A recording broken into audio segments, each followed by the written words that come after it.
I just noticed this light's about dead. Beamo, no! Beamo, please. I have 3 AA batteries. Yeah, there we go. And now we're ready to party.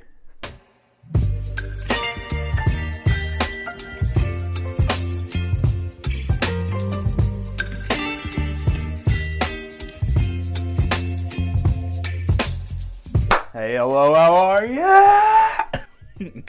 Excuse me, I had 2 espressos before I started recording this. It's been a minute since I posted a tutorial. My last post, as you may have seen, I did a full-length fan edit of Epic the Musical, and it's popping off right now. So if you're here because of that video, dude, what's up? Welcome to the channel. Usually we do like art stuff here, like where I like make stuff. It's pretty cool. But if you've been here and you're like coming back, then like that's even cooler, dude. What's up? Today I wanted to make something that kind of relates to Epic a little bit, for those of you who found me because of my Epic fan edit. But also I'm just a pretty big fan of like Greek mythology, especially like modern interpretations of Greek mythology. So like Percy Jackson, Epic the Musical, stuff like that. I'm a huge geek for. And so today we're making something really cool. I'm going to show you how I designed and made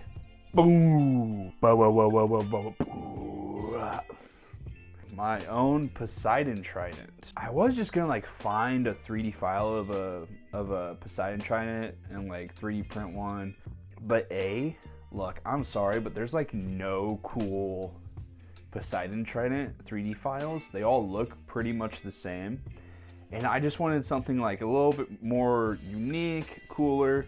And also I just kind of wanted to do something that's not 3D printing, because I feel like I've been 3D printing a lot, and I wanted to get back to like my roots of just using like different materials to make something. So that's what I did with this one. It's solid.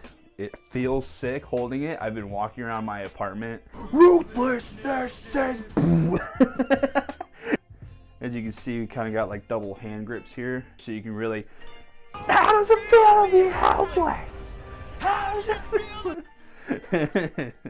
I'm really stoked on how this turned out. I love it, and I just want to go ahead and get into showing you how I made it, because it was a pretty fun project. It's my iPad baby time. So without further ado, let's get into it. So the base of the entire Trident it's an old like bow staff that I used to have when I did karate in like middle school. It's a 6-foot bow staff. I think it's made out of like, I almost said carbon fiber. I think it's made out of fiberglass, but it kind of had like a cool like lightning sort of like design over it. And it was like kind of textured, like a little bit, like you could feel the texture on it. And I thought that would be a cool base. It's kind of hard to see, but you can see the texture of that like lightning bolt thing. It's just a subtle little thing that's in there, but I think it adds a cool look to it if you're like really looking close. So I took a picture of it, I put it into Procreate, and I started basing the design around the bow staff. I knew I was gonna want some sort of little design on the bottom. I decided to go for like a kind of a ball sort of thing. I was kind of thinking of like maybe like a bobber for like a fishing line or something. I don't know. I knew it was gonna be like gold, so I painted the whole thing gold. And then I was thinking of A, design, and B, like structural integrity. So I knew that how I wanted to attach the bottom to the base of the bow staff, I was gonna use these kind of sort of like tendril sort of like tentacles. I knew that that was going to be some sort of glue that I was going to use, but then I was going to make the glue kind of look like tendril, squid, tentacle things. And then I started designing like the head of it. And for some reason, just in my head, I really wanted like a double support kind of system in like a triangle kind of pattern. Trident, triangle, maybe that's what I was thinking of. And also because of the like kind of triangle supports, I knew it would be more structurally sound. So here I'm drawing on like the points. The points aren't exactly like how I did them in the drawing. Those are just kind of placeholders, honestly. This is just a very rough sketch just to get a concept of what I'm kind of wanting. And then here I'm drawing out the like rope grip. I knew that I didn't want the whole pole to just be blank nothing bare, and oftentimes a lot of Poseidon tridents I see, that's just like a blank thing, and it just looks blah, you know? Like you have a cool like ornate design in the head of the trident, and then the pole is just nothing. It's kind of weird to me, but I also kind of wanted to incorporate like rope into it for like, you know, sailing on boats. There's a lot of ropes and stuff, so I thought like incorporating rope into it would be cool. So like a rope grip on the shaft. I should probably not be doing this very much. Like a rope grip on the shaft. That was just a fun little design choice that I thought about. Good Lord. And then I had the idea to add like moss to it, because I was thinking, I was like, if this is undersea for thousands of years or whatever, it would be cool to have like moss growing on it. I just thought that'd be a cool little detail that I personally haven't seen on any other Poseidon tridents. So that's like the final finished concept design. Usually I don't show like the concept designs in these videos, but I thought it'd be cool to show this one because, at least personally for me, it's cool to see how the concept evolves throughout the process of actually making it. Because you'll have the concept as just the idea of what you kind of want, so you have something to go based off of. But then as you're going, you're thinking, oh, well, this would be cool to add. Oh, it'd be cool if I changed this from, you know, as you're actually building it, things like that start to happen. And so it's kind of, at least for me, it's kind of cool to see the like finished product next to the concept design. So for the materials, I just used the bow stuff I was talking about. I found this little, it's like a, it was around Easter when I started making this. So it was like a little like foam Easter egg. I think it's for like a flower bouquet or something. And then dude, Dollar Tree's kind of like bumping up their game a little bit. I went to Dollar Tree and found these like pieces of wood, but they are still like pretty light because I didn't want the head of this thing to be so heavy. I got 2 pieces of like kind of the thicker wood and 2 pieces of like thinner wood because I thought that the difference of thickness in the support beams would add an interesting silhouette to it. And I got 2 dowel rods for the spikes. So often when I'm about to start one of these projects, I kind of get overwhelmed a little bit in the beginning because I just don't know where to start. So I try to start with like the easiest thing. The easiest thing on this one was attaching the egg to the bottom. So since it's foam, I just kind of took the bottom and like put a little indent on where it's gonna attach to the egg. And then I took I think it's a 1/2 inch drill bit, and I just drilled into the egg. I did it very carefully because it is foam. And then I just used like a bunch of hot glue to attach them. That's kind of when I decided that I'm going to use the hot glue to do the tentacles that I was talking about, like the kind of wavy tendrils. And that did add A, structural integrity to it. That thing's not coming off. And B, it added this cool little design on the bottom that you can see here. So this is all the hot glue. And that's a fun little technique that you can use on other things. I kind of did it with my Finn the Human sword on the handle. If you want to add like a little detail or something, or if you want to make it look like welding, sort of, you can put like hot glue down, and then when you paint it later, it'll look not like hot glue, depending on how you do it. So yeah, that's a fun little thing that you can use. So here I'm just kind of doing a rough marking of everything. I ended up splitting the wood pieces. I took maybe like a 1/4 inch off the wood pieces because they were a little bit too wide. And then I'm marking kind of like, I'm trying to do the measurements of the angles and everything that I needed to mark off in order to get that shape. And none of this is like good math. It's just kind of like, that looks right, we'll try it. Doesn't work, fix it later. So the cutting was a little bit of, you know, trial and error and everything, but it's fine. In this piece of wood, you can kind of see there's like a knot in it. And I thought it would look cool as like, maybe when I painted it, it would look like kind of busted up metal.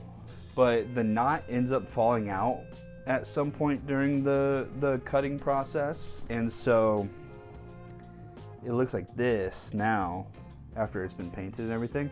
But that just looks like a gash has been taken out of the metal. And I just thought that that looks sick. And that's just like one of those happy little accidents that as you're making it, it could either be a problem, because at first I was like, I'm gonna have to like patch that and fix that and everything, but then I thought that could look really cool after it's painted. So like that wasn't even planned at all. It's just a happy little accident that happened. I just think that that's part of the fun of making stuff like this. So here I'm using my Dremel to kind of carve in the grooves that are going to go around the pole itself in the thicker pieces of wood. I'm grinding it all at an angle. And the entire time I was doing test fits to make sure everything was fitting properly. So now came the time to attach the brackets together.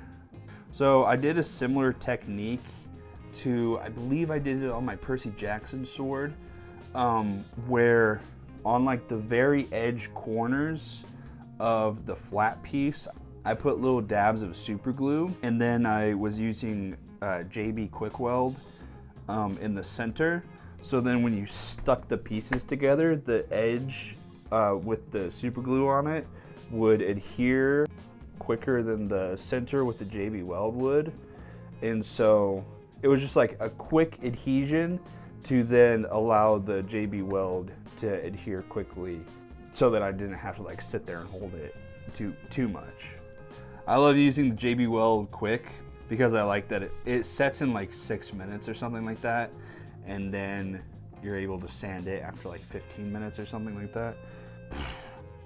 Love that. And then after it sets and everything, I just took it outside, and then I'm just sanding it all smooth, kind of trying to make it look like more one cohesive piece. A lot of sanding, did another test fit, made sure everything was looking good. And I'm glad I did that test fit because I noticed that they didn't really look even. And then when I held them to each other, I noticed that one of the top brackets was a little bit shorter than the other bracket.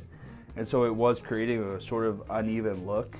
That's just one of those reasons why you keep doing test fits throughout the entire thing. So I'm glad that I caught that, and then I was able to keep grinding and fix it to where they were like even with each other. And then I started grinding the spikes for the two end spikes.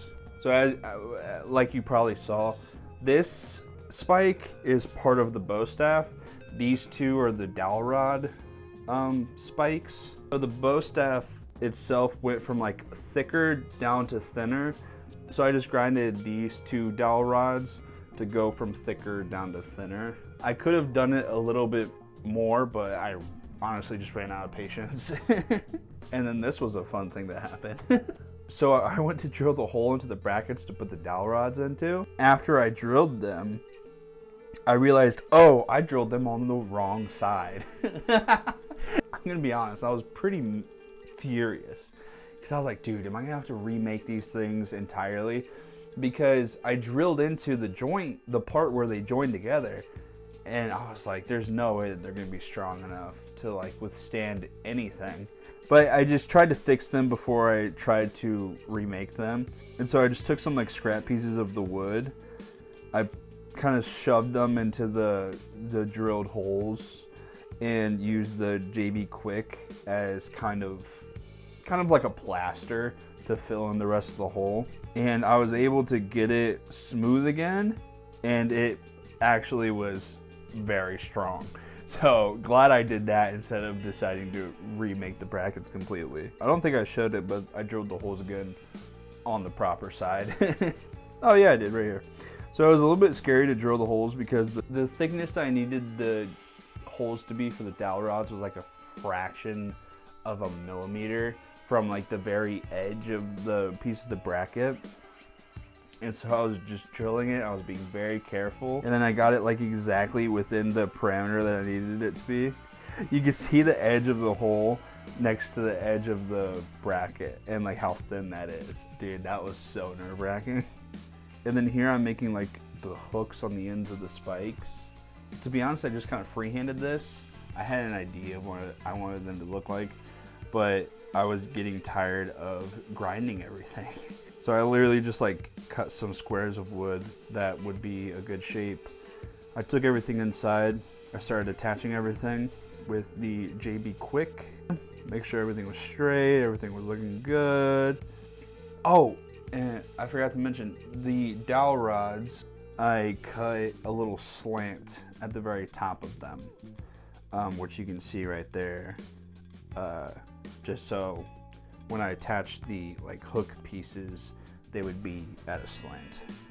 Duh. So yes, I just attached everything with a very heavy amount of the JB Quick. And then as that was curing, I started doing the like rope wraps for the handles of the Trident. I got some rope at Dollar Tree. I got most of this at Dollar Tree. And it was a little bit too thick. It was like a 3-strand braided rope. It was just a little bit too thick. And so I unbraided the rope and just used like 1 strand of it. And that was a good thickness. And so I just put some hot glue down. Then I just did like a spiral wraparound until I felt like it was a good size for the grip. And then just hot glued it down, honestly. I just kind of like hot glued it down and then try to tuck it up under. And then I literally just like, I held it and I was like, and then I just kind of went like this and then like this. And wherever my hand landed, I was like, okay, so this is where the second one's gonna go, because that's where it feels right. And so then I did the same thing for the second rope grip. The reason I did 2 rope wraps for the handle grips instead of doing 1 long rope wrap, it would be more of an interesting look to have 2 separate ones and then some stuff in the middle of them instead of doing 1 long one. And then also I did like the texture on the bow staff itself, and I didn't want to hide that too much. So the pieces cured, so I took them outside, started grinding them down. Here I'm grinding down the hooks of the spikes. I put them at like a decent little slight point. I didn't want it to be like deadly sharp, obviously. So I just kind of grinded them into sort of soft arrows. But then I also did leave a little bit of the glue, because the same thing as the hot glue. If you look at it, especially on this side, it kind of looks like it's been welded together because I left some of that glue. And I kind of liked the idea of that, of it kind of being welded together. Oh, I don't think I showed it.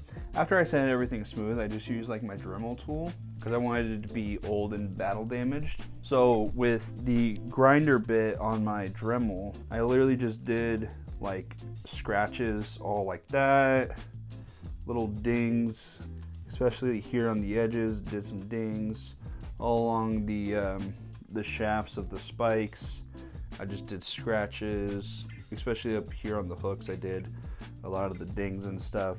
No plan or nothing, was literally just holding the pieces and just kind of going like this and moving it all around just so it looked battle damaged. So this is another one of those things that's really fun while you're making something. I didn't originally have the plan to do the rope wrap around the head of the Trident, but then I don't know, I was just like, oh, like the idea just popped in my head. I was like, that would be really cool. And so I took that same rope and just kind of started wrapping it around. I was just using hot glue to attach everything. And honestly, I just kind of started randomly just wrapping it around. I kind of wrapped it around the joints and I sort of made it look like that the rope was holding the joints together in a way. I was kind of trying to do like wraparounds that would look like something that would be like nautical, like something that they would use on a boat. And then I liked the idea of having them go up the prongs of the Trident. And then I decided to add a little rope wrap around the bottom. And then around like the grips, I decided to add some more tendrils. A, to kind of secure the edges with hot glue, and B, just to add just a little bit more detail. And then I started attaching it to the bow staff. So I did just like a really quick little attaching with just some hot glue. And then I used the JB Quick and I just put a lot of JB Quick on it and really got into the creases and everything. Just really covered it just to make sure that it would be sturdy and stiff on there. And then I do some more rope wrapping around the center pieces. Honestly, I didn't really have a plan with the rope wrapping. I just did whatever I thought looked cool. So I had these 2 little like shells. I don't even remember what they're from, but I figured I needed some sort of shell or something on the Trident. I honestly just dump a lot of hot glue into the shell and attach it on one of the rope wrap joint pieces. Take a shot every time I say rope wrap in this video. Jesus. I wanted just a little bit more detail. And so I had like these like little like jewel stickers of flowers and stars and stuff. And so I added like the flowers. The flowers, honestly, they kind of reminded me of like the clouds in the sky in SpongeBob. And so I added those, and then I added some stars as kind of, I don't know, kind of like starfish. And they were in different sizes, so I kind of went from bigger size down to smaller size as they went up. You can kind of see, you know, where they would be on the rope. I kind of tucked them up under the rope. This one, I skipped one of them because it would have got, you know, taken out by this gash in whatever battle. I just thought it added a cool little pop. So I spray everything with a base primer coat. I think this is the filler primer that I usually use for 3D prints. I just wanted to get a good primer on it because I wasn't sure how the paint would adhere to the bow staff, and I didn't want it to adhere different from the bow staff to the wood. So, and then like the rope to the wood and everything. So I just did a primer coat over everything. And then I did a black coat. Metallic paints show up a lot better when they have a black undercoat. If you're gonna paint anything metallic, do a black undercoat, especially like kind of a gloss black undercoat, because it makes the metallic really pop. So as you can see, I'm doing a gold, and it really just pops on that black, as opposed to if I just sprayed it on like the wood or even just the primer itself, it wouldn't be popping that much. When I'm spraying the rope, I'm kind of really making sure to get like to soak the rope in the spray paint, just so it really seeps in there and makes it not feel like rope, but makes it feel like a little bit harder. So almost like it's casted metal to look like rope, you know what I mean? And I forgot to show this, but here's just another like little tip. This isn't all completely gold. I have a copper spray paint, and I think I did something similar to this to the Percy Jackson sword. You might be able to see up here is like more of like a pure gold, and then around here is kind of more of a coppery, and then down in here, like this is a pure gold, but then up here is more coppery, and then around here is more coppery, and then this is more pure gold. Like, it's just another one of those things that no one will notice it, but as you're looking at it, your brain subconsciously notices that there's different colors. If this was all pure gold, it wouldn't look as interesting.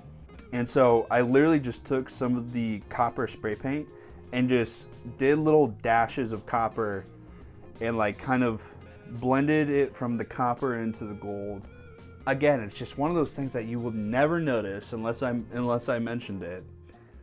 But subconsciously you look at it and you realize that it's not all one color. So now it is time for the distressing and aging. I was gonna do like make it look rusty and stuff, but then I thought about it and I was like, oh, well, gold doesn't really rust. And it also doesn't even really like tarnish. So I just was gonna make it look like dirt collected on it. And so I'm just using some watered down black acrylic. It's the same kind of aging process that I've used for other things, like my Renaissance sword and stuff like that.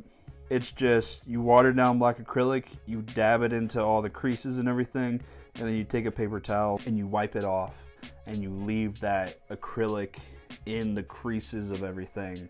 And it just really makes the details pop. You can see the details a lot better. So did it over the whole thing. This one was a little bit annoying just because of all like the small inner corners and stuff, but you gotta do it because it just looks so cool. It looks so good afterward.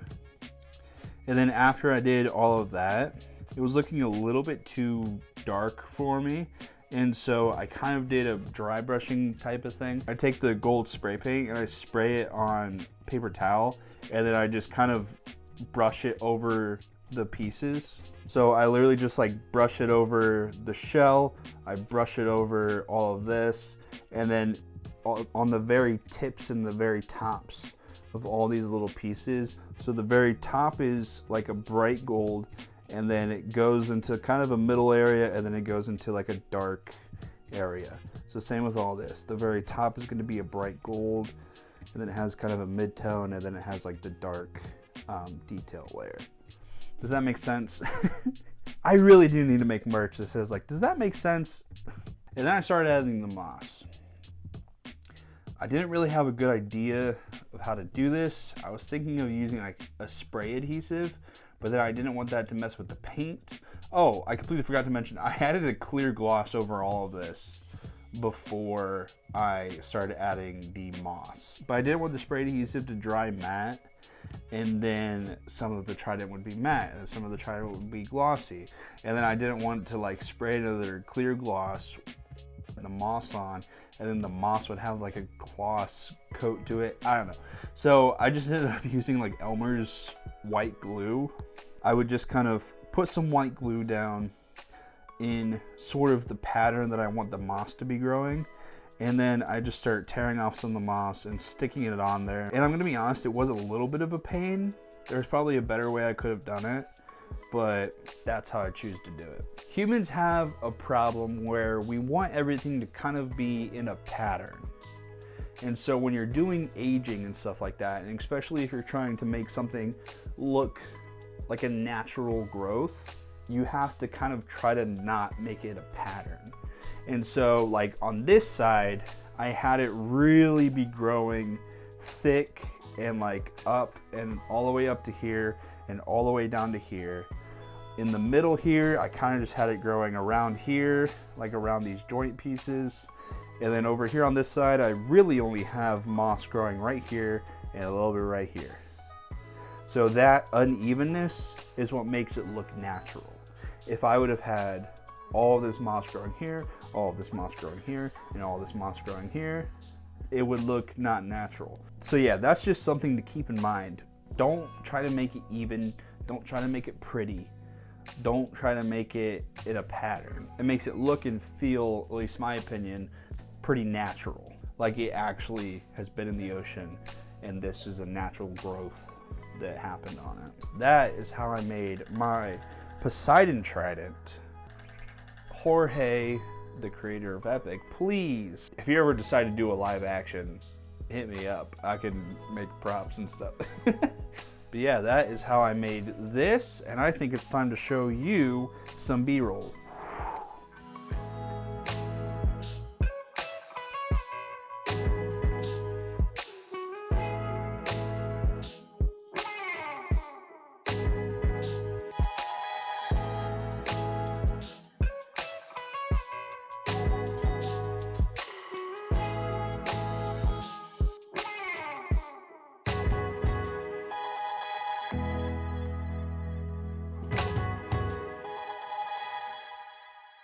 Pretty decent B-roll, huh? Yeah, I'm very happy with this. I love all the detail.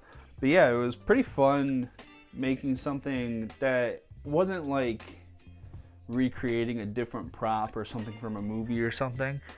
It was a lot of fun just creatively thinking and making something of my own, because I haven't really done that in a while. I just had a lot of fun making this, and I'm really stoked on how it came out, and I'm really proud of it. And also just like, I didn't just grab a 3D file off the internet, had a machine make it for me and 3D printing it. But yeah, thanks for watching. If you liked the video, make sure you like the video. If you like me, make sure you subscribe. You can see a whole lot more of me. Thank you for all the amazing support that I got on the Epic full-length fan edit that I did. I think it got me like 400 subscribers just from that video, and currently at the time of filming it, it's at like 133,000 views, which is crazy. It just means a lot. If you like Epic and stuff like that, I hope you like seeing me make something like this. Make sure you guys check out some of my other videos, because this is the usual kind of content that I make. Yeah, I think that's everything. Thank you so much for watching, and I'll see you guys in the next one. Bye. Baby, you give me ice and fire.